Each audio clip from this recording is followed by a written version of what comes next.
They replaced me with my sister again, so I let them lose everything while watching from my penthouse. It was a ritual, a sickeningly familiar dance of disappointment. A performance played out on the stage of our family life with the predictable precision of a well rehearsed play. The actors were always the same: Amelia, my younger sister, the perpetually distressed damsel, my parents, the ever credulous audience, and myself, Ava Harrington, the eternally overlooked stagehand, forever relegated to the wings. The opening act always began with Amelia. She would stand before our parents, radiating a calculated innocence, an aura carefully constructed to disarm and enchant. Her eyes, a startling shade of sapphire blue that men often found themselves lost in, would widen, taking on a vulnerable, almost childlike quality.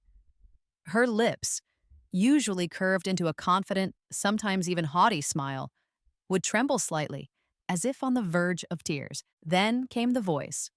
Normally, Amelia possessed a voice as bright and bubbly as champagne, filled with the easy confidence of someone accustomed to getting her way.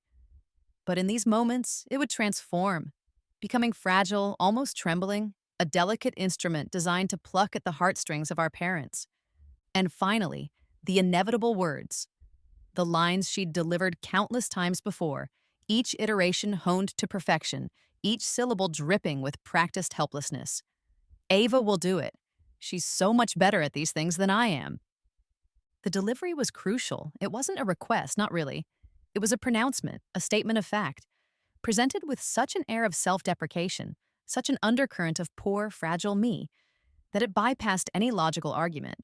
It appealed directly to my parents' deeply ingrained biases, their unwavering belief in Amelia's inherent goodness and my own supposed strength.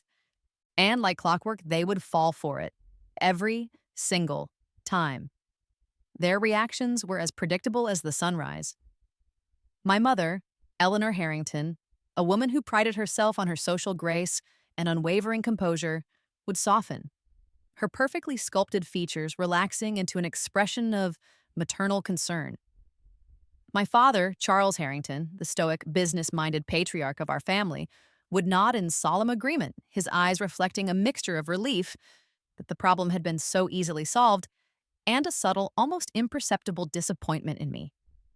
This instance, however, was particularly galling, a stinging slap in the face that resonated far deeper than any previous slight. The annual Harrington Industries Gala, a cornerstone event in the New York social calendar and a crucial business opportunity for our family's company, was my project. Not ours, not the family's, but mine. I, Ava Harrington, had poured months of painstaking, relentless effort into its orchestration. It wasn't just a party, it was a meticulously crafted masterpiece, a symphony of details designed to impress, to enchant, and to solidify Harrington Industries' position as a leader in the luxury goods market. From the initial concept, a Venetian masquerade ball, a nod to my father's lifelong love of Italian art and history, to the final, excruciatingly detailed seating chart, every element bore the imprint of my dedication and meticulous planning. I had spent weeks researching Venetian traditions, poring over historical texts and art books, ensuring that every detail, from the mask to the music, was authentic and evocative. I'd flown to Venice myself, hand-picking the Murano glass chandeliers that would illuminate the ballroom, negotiating with artisans in broken Italian, fueled by espresso and a relentless pursuit of perfection. The catering had been another Herculean task. Amelia, with her supposed refined palate, acquired, I suspected, more from glossy magazines than actual experience, had initially insisted on a menu filled with trendy but ultimately tasteless fusion dishes.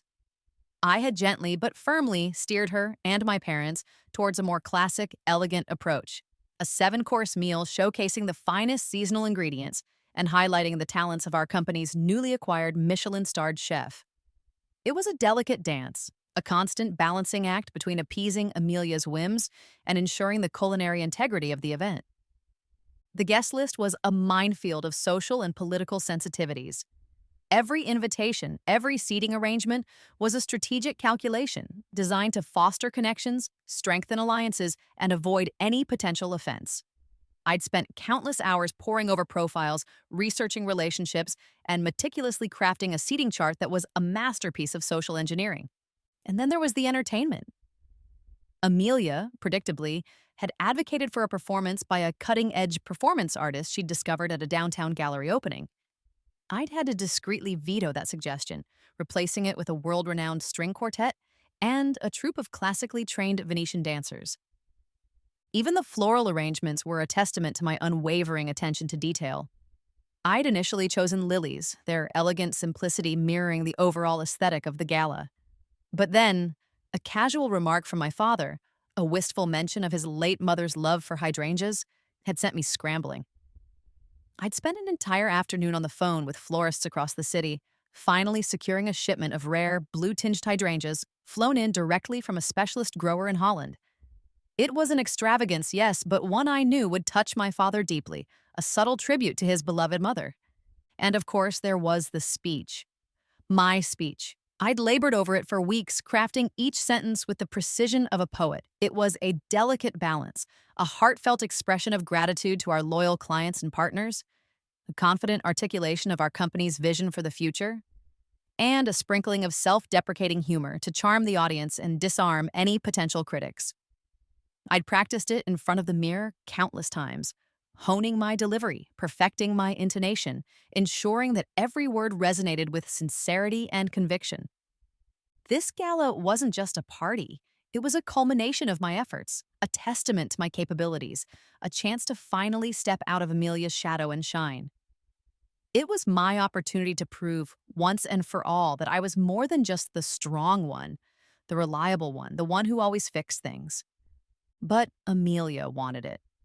Not the work, not the responsibility, not the months of relentless planning and execution.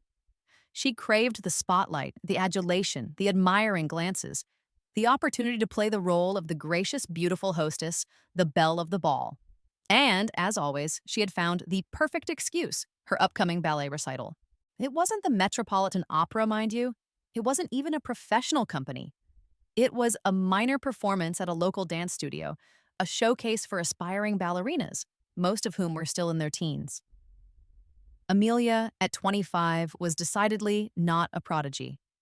She had taken up ballet late in life, more as a social activity than a serious pursuit. But she possessed a natural grace, a photogenic beauty, and an uncanny ability to project an image of delicate artistry. And that, in my family's eyes, was all that mattered. "Ava, darling," my mother began, her voice dripping with that syrupy sweetness she reserved for moments when she was about to ask me to sacrifice something significant, something that mattered deeply to me. Amelia is simply overwhelmed. The pressure, A young artist needs to focus, to conserve her energy, to be at her absolute best for her performance. She laid a perfectly manicured hand on Amelia's arm, a gesture of maternal protection and solidarity that, as always, felt like a subtle, almost imperceptible rejection of me. My carefully constructed composure, the mask of calm professionalism I had cultivated over years of navigating our family's complex dynamics, threatened to crack. The words I had so meticulously rehearsed for the gala, the speech that was meant to be my triumph, dissolved into a bitter, acrid taste in my mouth. "Overwhelmed?" I repeated, the word laced with disbelief and a rising tide of frustration. "Mother, she hasn't even glanced at the seating chart. She doesn't know the difference between a canapé and a crudité. She thinks Veuve Clicquot is a type of cheese." The last statement was a slight exaggeration, but it served to underscore the sheer absurdity of the situation. "I've spent months on this. Every single detail, from the lighting to the linens, has been my responsibility." My voice rose slightly, a tremor of barely suppressed anger breaking through my carefully cultivated control. My father, a man who prided himself on his calm, unflappable demeanor, a man who built an empire on shrewd decisions and unwavering resolve, intervened. "Ava," he said, his voice a low rumble of disapproval, a tone that usually silenced any further protest. "Control yourself. This is not a negotiation. This is not a boardroom discussion. This is about family. Your sister needs your support. Family comes first. Always." He fixed me with a stern look, the one that had, for years, effectively shut down any dissent, any expression of my own needs or desires. Amelia, sensing victory, sensing that the scales had tipped irrevocably in her favor, delivered her final blow. A masterclass in manipulation, a performance worthy of an Oscar. "It's true, Ava," she whispered, her voice a fragile thread of sound. I I just can't. I'll fall apart. The pressure, it's too much. I'll ruin everything." She paused, allowing her words to sink in, then added with a perfectly timed tremor in her voice, "You're so strong, Ava. So organized, so capable. You're the only one who can handle this. You always are." She even managed a few perfectly placed tears, glistening convincingly on her expertly applied mascara, a testament to her dedication to the craft of emotional manipulation. The strong one, the reliable one, the fixer. The one who always cleaned up the messes, smoothed over the cracks, and made everything work seamlessly, effortlessly, without complaint. It was a role I'd played my entire life, a gilded cage built on the foundations of their expectations and fueled by my own desperate, unrequited yearning for their approval, for their love, for a simple acknowledgement of my worth. This time, though, something was different. The usual wave of resignation, the familiar ache of disappointment, the ingrained habit of acquiescence, they didn't come. Instead, a cold, hard clarity settled over me, a sense of detachment that felt both terrifying and liberating. I looked at my parents, at their expectant faces, their blind faith in Amelia's fabricated fragility, their complete and utter obliviousness to my own feelings. I looked at Amelia, at her perfectly composed expression, the subtle smirk playing at the corner of her lips, the glint of triumph in her eyes, and I realized with a chilling certainty that this would never change. This dynamic, this pattern of sacrifice and manipulation would continue indefinitely unless I broke the cycle, unless I refused to play the role they had assigned me. "Fine," I said, my voice remarkably steady, devoid of any trace of the turmoil raging within me. "Amelia can have the gala." My parents exchanged relieved glances, their tension visibly easing. My father beamed, his smile wide and genuine, a rare display of affection that, in that moment, felt utterly hollow. "That's my girl," he said, his voice filled with paternal pride. "Always so understanding, so accommodating, so strong." Amelia, her tears miraculously vanished, replaced by a dazzling smile that could light up a room, gave me a look of pure, unadulterated triumph. "Thank you, Ava," she said, her voice now infused with a saccharine sweetness that grated on my nerves. "You're the best sister ever. I don't know what I'd do without you." I didn't smile back. I didn't offer any words of comfort or reassurance. I simply met her gaze, my expression unreadable. "Just one thing," I said, my voice calm and measured, my gaze unwavering. I paused, allowing the silence to stretch, to build anticipation. "I'm taking a vacation, a long one." The smiles faltered, the celebratory atmosphere evaporated. My parents exchanged a look of bewildered confusion. "A vacation?" my mother asked, her perfectly plucked eyebrows arching in disbelief. But, but the gala is next week, and the Peterson account, and the quarterly reports, and—" Her voice trailed off, her mind struggling to comprehend the implications of my sudden, unexpected announcement. "Amelia can handle it," I interrupted, my voice devoid of any inflection, any hint of emotion. "She's so capable, isn't she? So organized, so artistic. And I'm sure you'll both be there to guide her, to support her, to ensure that everything runs smoothly." I allowed a trace of sarcasm to creep into my tone, a subtle barb aimed at their hypocrisy. I turned and walked away, ignoring their protests, their pleas, their sudden belated realization that perhaps, just perhaps, they'd made a colossal mistake. I didn't look back. I didn't hesitate. I simply walked out of the room, out of the house, and, in a sense, out of the life I had always known. And the next morning, fueled by a potent mixture of anger, resentment, and a newfound sense of liberation, I was on a private jet, soaring above the clouds, heading towards my penthouse apartment overlooking Central Park in New York City. It was a sanctuary I had meticulously created for myself, a world far removed from the suffocating expectations and manipulative dynamics of my family. This wasn't a spur-of-the-moment decision. I had been planning this, subconsciously perhaps, for years. I had quietly, diligently built my own life, separate and distinct from the Harrington Industries empire. I had made shrewd investments, diversified my portfolio, and cultivated a network of contacts outside of my family's sphere of influence. They knew about it, of course, my little hobby, as they condescendingly referred to it. My financial independence was a source of mild amusement to them, a quirky pastime that kept me occupied while Amelia pursued her true passions, her artistic endeavors, her social butterfly existence. They never took it seriously. They never imagined that it would become my escape route, my lifeline, my path to freedom. From my floor to ceiling windows, 40 stories above the bustling streets of Manhattan, I watched the city unfold beneath me, a breathtaking panorama of lights and shadows, a tapestry of human endeavor. I sipped my champagne, the delicate bubbles fizzing on my tongue, a taste of independence, a flavor of liberation I hadn't realized I craved so deeply.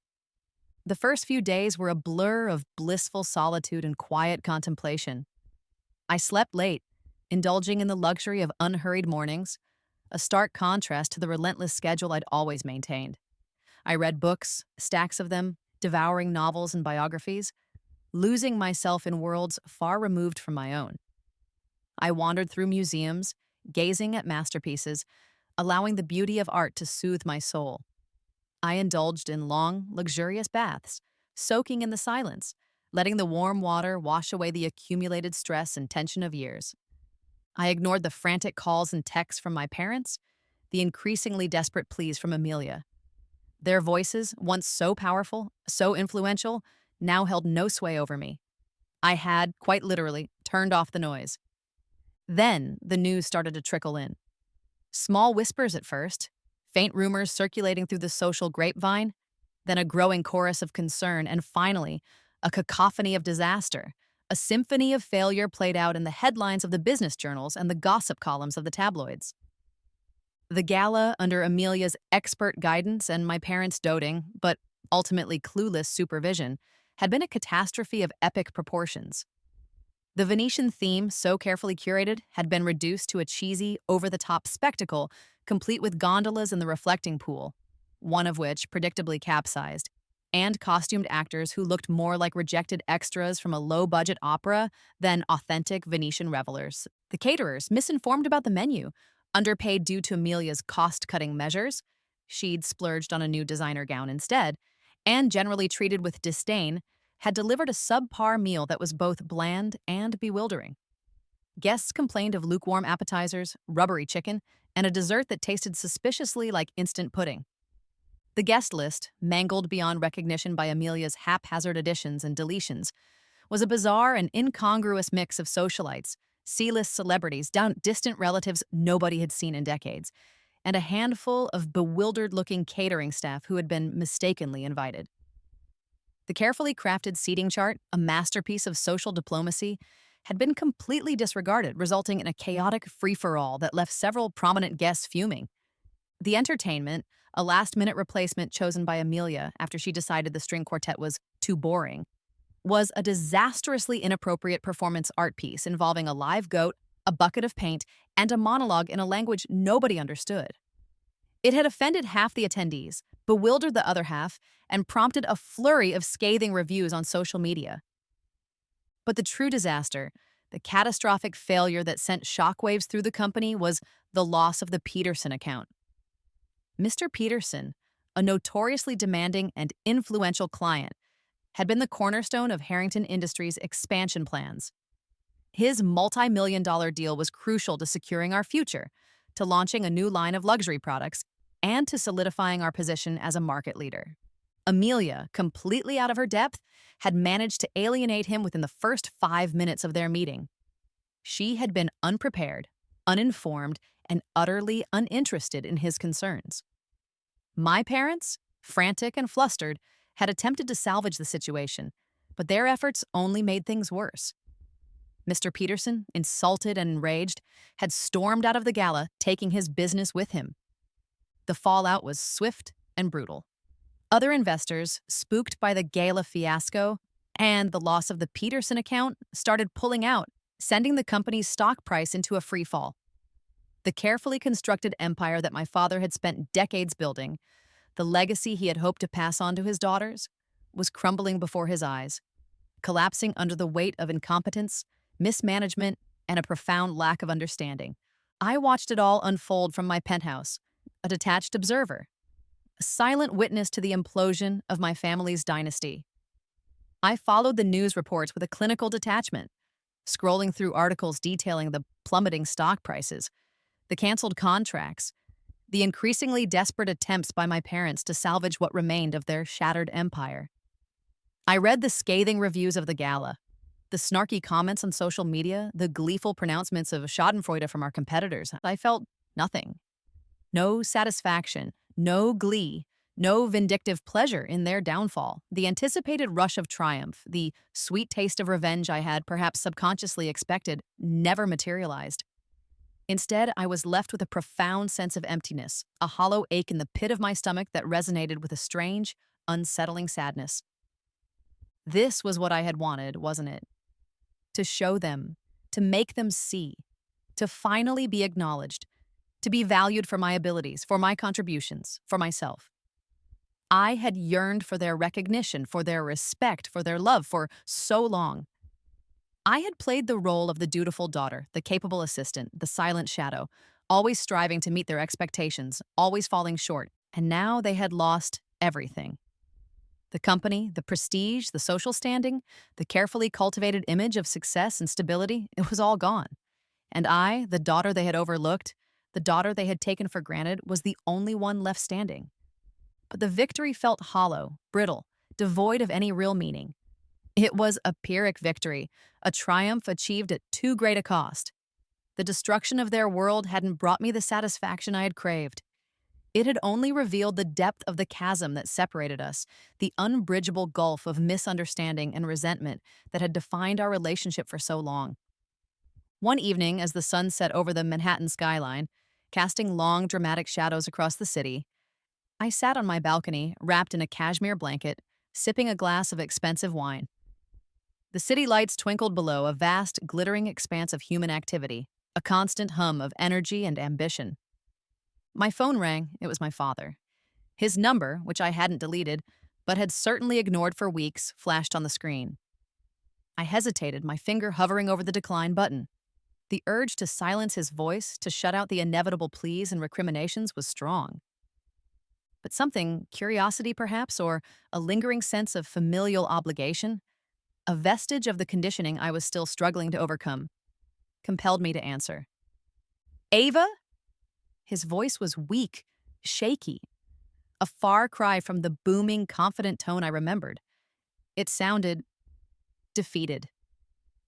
Dad, I replied, my voice neutral, devoid of any emotion. There was a long silence on the other end, punctuated only by his ragged breathing. I could almost hear the gears turning in his head, the struggle to find the right words, the words that might somehow bridge the chasm, the words that might bring me back. Ava, please, he finally said, his voice cracking with desperation. You have to come back. You have to help us. You're the only one who can fix this. The words hung in the air, heavy with expectation, with the weight of years of unspoken assumptions. He was asking me, once again, to be the strong one, the responsible one, the fixer. He was asking me to step back into the role I had so decisively rejected.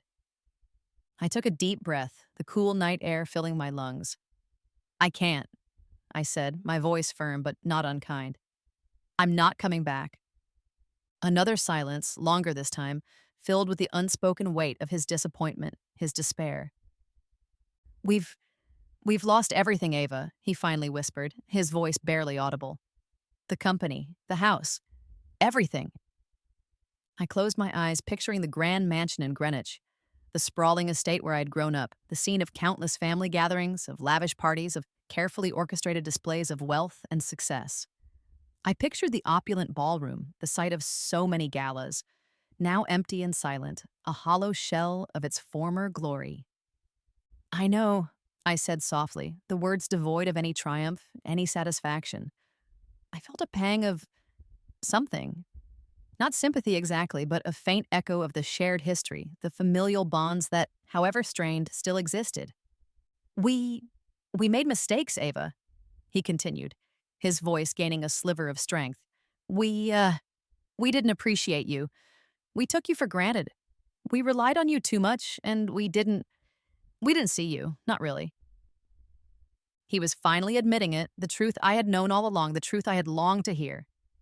He was acknowledging my worth, my capabilities, my contributions. But it was too late.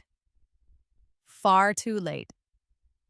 I know, Dad, I repeated, the words tinged with a weariness that went beyond the present situation, a weariness that encompassed a lifetime of unspoken grievances. Amelia, he began, then hesitated. She, she's not handling it well. She doesn't understand. I could imagine Amelia, stripped of her privileges, her social standing, her carefully constructed facade of effortless grace. I could picture her flailing, lost and bewildered, unable to cope with the harsh realities of a world that no longer revolved around her. I'm sorry, I said, the words automatic, a reflex response to his distress. But I wasn't sorry, not really. I had warned them, I had tried to tell them, but they hadn't listened. Can't you, can't you just talk to her? He pleaded. Maybe you can help her understand. I sighed. The cycle was repeating itself. Even in ruin, they were still relying on me to fix things, to smooth over the cracks, to make everything right. I can't, Dad, I said, my voice final. I've built my own life now. I have my own responsibilities. I have my own path. There was another long silence, this one filled with a palpable sense of finality. I understand, he said, his voice barely a whisper. And then he hung up. I sat there for a long time, staring out at the city lights, the phone still clutched in my hand. The conversation had left me shaken, unsettled, but also strangely resolved. I had said what needed to be said. I had drawn a line in the sand. I had finally broken free. I turned away from the window, from the dazzling spectacle of the city, and walked back into the penthouse. The silence was no longer empty, no longer unsettling.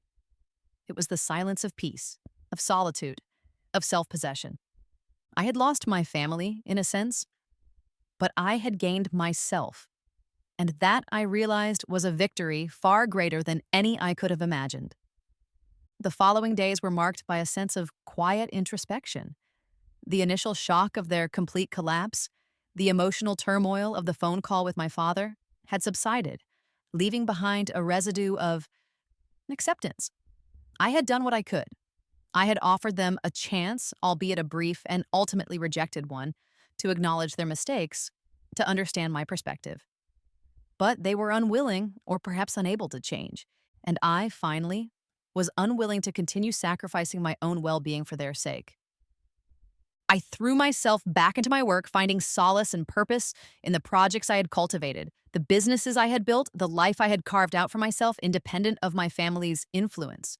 My investments continued to thrive, my ventures expanded, my reputation as a shrewd businesswoman and a compassionate philanthropist grew.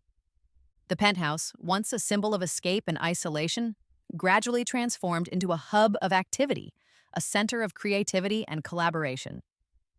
I hosted meetings with investors, brainstorming sessions with my team, and informal gatherings with friends and colleagues. The silence was replaced by the hum of conversation, the clinking of glasses, the vibrant energy of a life lived fully and purposefully.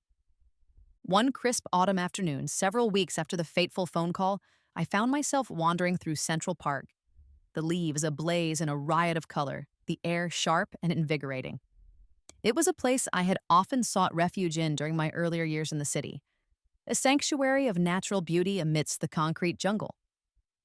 As I walked, I reflected on the journey that had brought me to this point, the years of striving, of sacrificing, of seeking approval that never came, the sudden dramatic break, the exhilarating freedom, the subsequent emptiness, and finally, the slow, gradual rebuilding of my life on my own terms. I paused by the Bethesda fountain, its waters shimmering in the sunlight, its iconic angel statue a symbol of hope and renewal. I watched the people passing by, families strolling hand in hand, couples laughing, children playing, and I realized with a profound sense of clarity that I was no longer defined by my past, by my family, by their failures or their expectations. I was Ava Harrington, not the overlooked daughter, Not the reliable fixer, not the silent shadow. I was Ava Harrington, entrepreneur, philanthropist, independent woman, architect of my own destiny.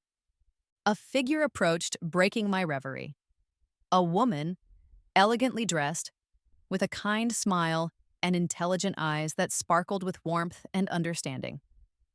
She introduced herself as Sarah, a venture capitalist I'd met briefly at a networking event several months before, a lifetime ago it seemed. Olivia, isn't it? She asked, her voice warm and genuine, her tone devoid of any pretense or condescension. I remember you. You made quite an impression. Your presentation on sustainable investing was inspiring. It was a small detail, a fleeting encounter, but it struck me with unexpected force. She remembered me, not my family name, not my connection to the collapsing Harrington empire, but me, for my own work, my own ideas. We fell into conversation, a natural, effortless exchange of thoughts and ideas. We discussed business, art, philosophy, life. Sarah was sharp, insightful, and refreshingly honest. She didn't fawn or flatter, nor did she offer pity or condescension when I alluded, vaguely, to my recent family difficulties. Instead, she listened, she understood, and she offered a perspective I hadn't considered. A perspective born of her own experiences, her own challenges, her own triumphs. Sometimes, she said, her gaze meeting mine with a knowing intensity, a depth of understanding that resonated deep within me. The greatest act of strength is not holding on, but letting go. Not fighting the current, but finding a new shore, charting a new course, building a new life. Her words were like a balm to my soul, a soothing reassurance that I was not alone, that my journey, however unconventional, was valid, was worthwhile. They resonated with a truth I had been struggling to articulate, a truth I had been slowly, painfully discovering for myself. We spent the rest of the afternoon walking, talking, sharing our stories, our dreams, our ambitions. There was a connection between us, a spark of mutual respect and understanding that transcended the usual superficialities of business networking. As the sun began to set, casting long golden shadows across the park, painting the sky in hues of orange and purple, Sarah turned to me, her expression thoughtful, her eyes filled with a quiet intensity. I'm starting a new venture, she said, a spark of excitement igniting in her voice. A social enterprise focused on empowering women entrepreneurs from disadvantaged backgrounds, giving them the tools, the resources, the support they need to build their own businesses, to achieve their own dreams. She paused, her gaze holding mine. I've been looking for a partner, someone with your vision, your drive, and your resilience. Someone who understands the challenges, the obstacles, but also the incredible potential that exists within these women. The offer, unexpected and yet strangely perfect, hung in the air between us. A silent invitation, a challenge, a promise of a new beginning. It was a chance to build something new, something meaningful, something entirely my own, something that aligned perfectly with my values, with my newfound sense of purpose. It was a chance to use my skills, my experience, my hard-won wisdom, not for the benefit of a family who had never truly appreciated me, but for the betterment of others, for the empowerment of women who, like me, had been overlooked, underestimated, and denied opportunities. I looked at Sarah, at her genuine smile, at the hope and determination shining in her eyes, at the unwavering belief she had in me. A belief that was far stronger and more profound than anything I had ever received from my own family. And I knew, with a certainty that surprised even myself, that this was the new shore I'd been searching for, the new path I was meant to follow.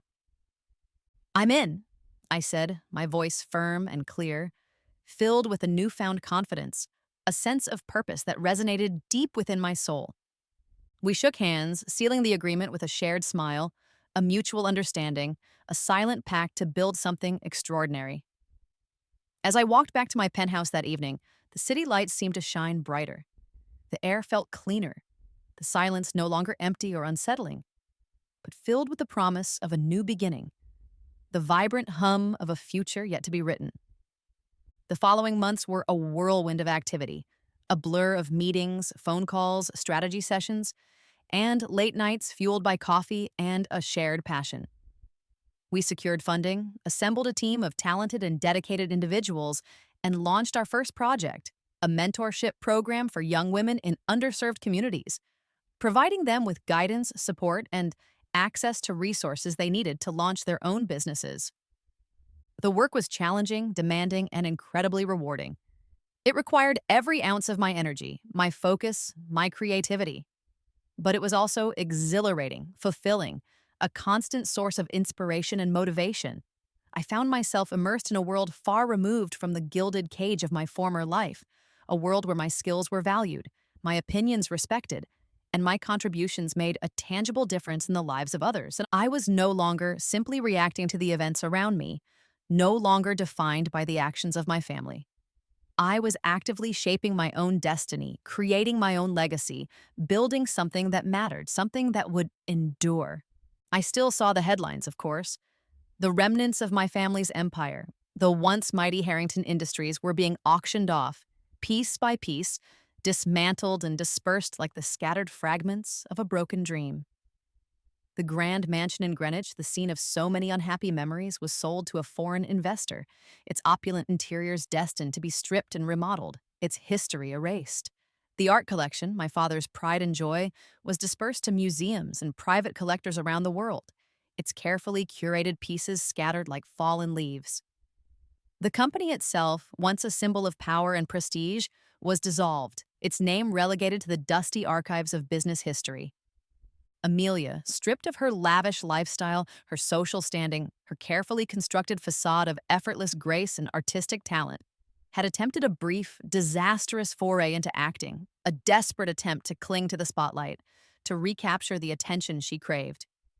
The reviews were scathing, the audiences indifferent, and she quickly faded into obscurity, another cautionary tale of privilege and wasted potential. My parents, humbled and broken, their grand pronouncements and social aspirations reduced to whispers of regret, had retreated to a small, secluded cottage in the countryside, a far cry from the opulent world they had once inhabited. They were shadows of their former selves, their lives stripped bare of the trappings of wealth and status, forced to confront the consequences of their choices, the emptiness of their values. One day, a small, unassuming package arrived at my office, addressed in a shaky, unfamiliar handwriting. It was a plain brown box, devoid of any markings, any indication of its contents. Curiosity piqued. I carefully opened it, my heart pounding with a mixture of anticipation and trepidation. Inside, nestled in a bed of soft tissue paper, was a single perfect hydrangea bloom, its delicate petals a soft shade of blue, a color that echoed the rare orchids I had so painstakingly chosen for the ill-fated gala a lifetime ago. There was no note, no card, no return address, only the flower itself, a silent, enigmatic message from the past. I knew instantly who it was from. It could only be my father, a gesture of what? Apology? Regret? Reconciliation? Or perhaps simply a reminder, a silent acknowledgement of the daughter he had overlooked, the daughter who had finally found her own way, her own purpose, her own strength. I held the flower in my hand, its delicate fragrance filling the air, a bittersweet reminder of a life I had left behind, of a family I had lost, of a past I could never fully escape.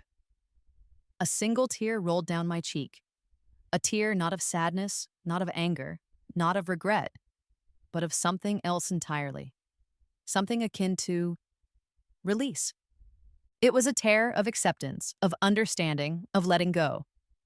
A tear that acknowledged the pain, the hurt, the years of yearning, but also celebrated the resilience, the strength, the independence I had found.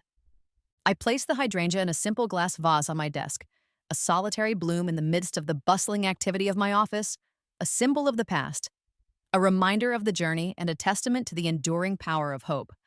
The penthouse, once a sanctuary of solitude, a refuge from the storms of my family life, was no longer silent. It was filled with the hum of activity, the laughter of my colleagues, the vibrant energy of a dream taking flight, a testament to the power of collaboration, of shared purpose, of making a difference in the world. And I, Ava Harrington, the woman who had once stood in the shadows, the woman who had been replaced, overlooked, and underestimated, was finally standing in the light, shining brightly, a beacon of hope and inspiration for others. The view from my penthouse was still spectacular, breathtaking in its scope and grandeur. But now, it was a view I had earned, a view I deserved, and a view I shared, not with a family who had failed to see me, but with a world that was finally ready to embrace me for who I truly was. The snowy road, the difficult path, had led me here to this summit, to this life, and it was, at long last, a life filled with purpose, with passion, and with the enduring, unwavering belief in my own strength, my own worth, my own limitless potential. The journey had been arduous, but the destination was worth every single step.